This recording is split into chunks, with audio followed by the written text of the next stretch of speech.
আসসালামু আলাইকুম। মেলা হলো বাংলার সংস্কৃতির একটা অংশ। এটা শুধু মেলা নয়, বাঙালির হৃদয়ে গেঁথে থাকা শত আনন্দের বর্ষণ। মেলায় গেলে নানা রকম ফুল, নানা রকম মাটির জিনিস এবং বিভিন্ন রাইড সবকিছু দেখে মনটা যেন ভালো হয়ে যায়। মেলায় লাল নীল বাতিগুলো ভীষণ ভালো লাগে।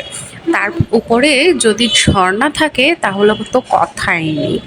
ঝর্ণাগুলো দেখতে মনে হয় যেন দূর থেকে বৃষ্টি ঝরছে। দেখুন, সামনে বড় একটা টাওয়ারের উপরে কি সুন্দর লাল নীল বাতি জ্বলছে। যখনই মেলা হয় আমরা পুরো পরিবার একসাথে মেলা উপভোগ করার জন্য চলে যাই।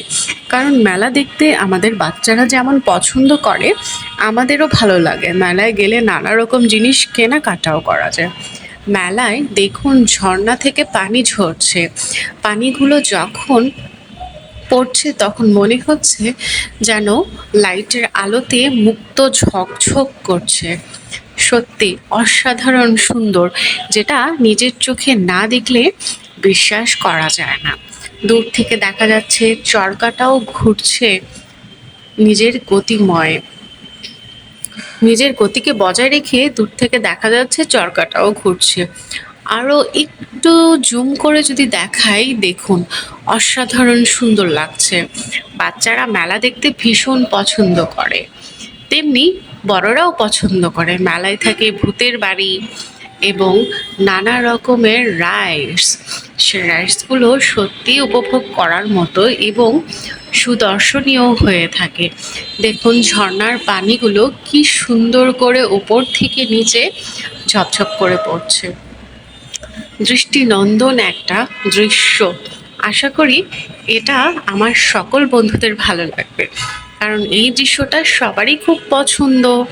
মেলা পছন্দ করে না এমন নারী শিশু কমই পাওয়া যাবে।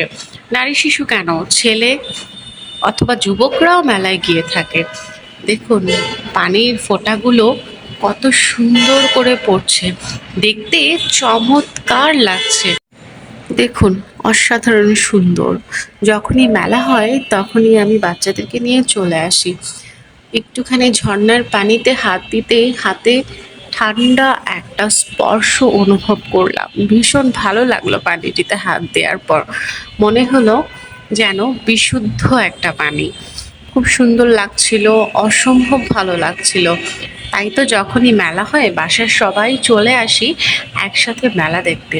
তাই আজ ভাবলাম আপনাদেরকে একটা সুন্দর দৃশ্য দেখাই। কেমন লাগলো?